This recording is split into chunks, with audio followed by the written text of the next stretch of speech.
You hear so much about golf at the Kiawah Island Resort that sometimes people forget they have one of the great tennis facilities, not only in the country but in the world. It's ranked the #1 tennis facility in the world, and we're sitting here with Roy Barth. He is the director of tennis at the resort. Roy, you've been here 34 years. You came in 1976, and you haven't left, and I don't blame you. It's hard to believe. My wife and I had a small son, 6 months old, and had an opportunity to get off the tour back in '76.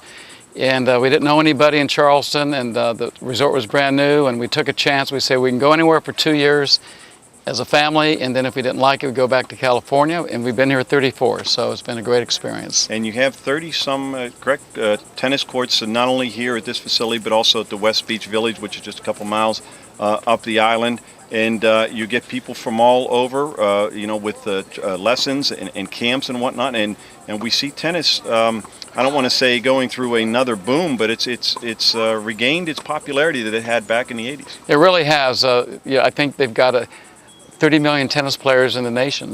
More than golfers, is that correct? More than golfers. It's really been growing, and a lot of work by the USTA on other programs for the small children to get people into the game. Our competition is soccer and baseball and other sports. So they it's called a Quick Start program that starts kids at 6 years of age up through 10 on a smaller court, and so that's going to really help the future of tennis.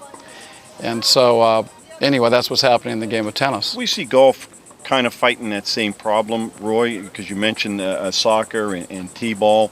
And it seems to have cut into golf, and that's one of the things they're trying to do is grow it from the youth perspective, and that's what you guys are trying Absolutely, to do. And there's so many, the pie is only so big. And as long as the kids enjoy the sport. So's the dollar. Yeah, absolutely. As long as the kids enjoy it when they're young and don't get burned out, whatever sport they get into, they want to have a lifetime sport. Golf is a lifetime sport as well.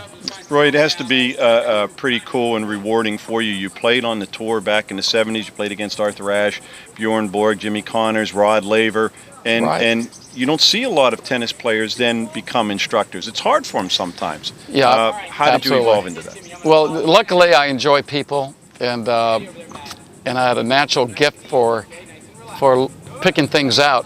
When people are playing on the pro tour, I used to look at other pros and see things, and it's very natural for me. And I like people, and so it's interaction with the people was the most important. And a lot of pros are so into their own self and winning and losing, their own ego, that they can't really worry about someone else's game. And it's hard for them to teach. They're really all into themselves, and so not everybody can be a tennis professional. It's not that easy. Well, you've really developed the facility into, as I said, not only one of the best in the country, one of the best in the world, and we enjoyed visiting with you. Thanks a lot. I enjoyed talking to you. Thank you very much. Best of luck, Roy. Thank you.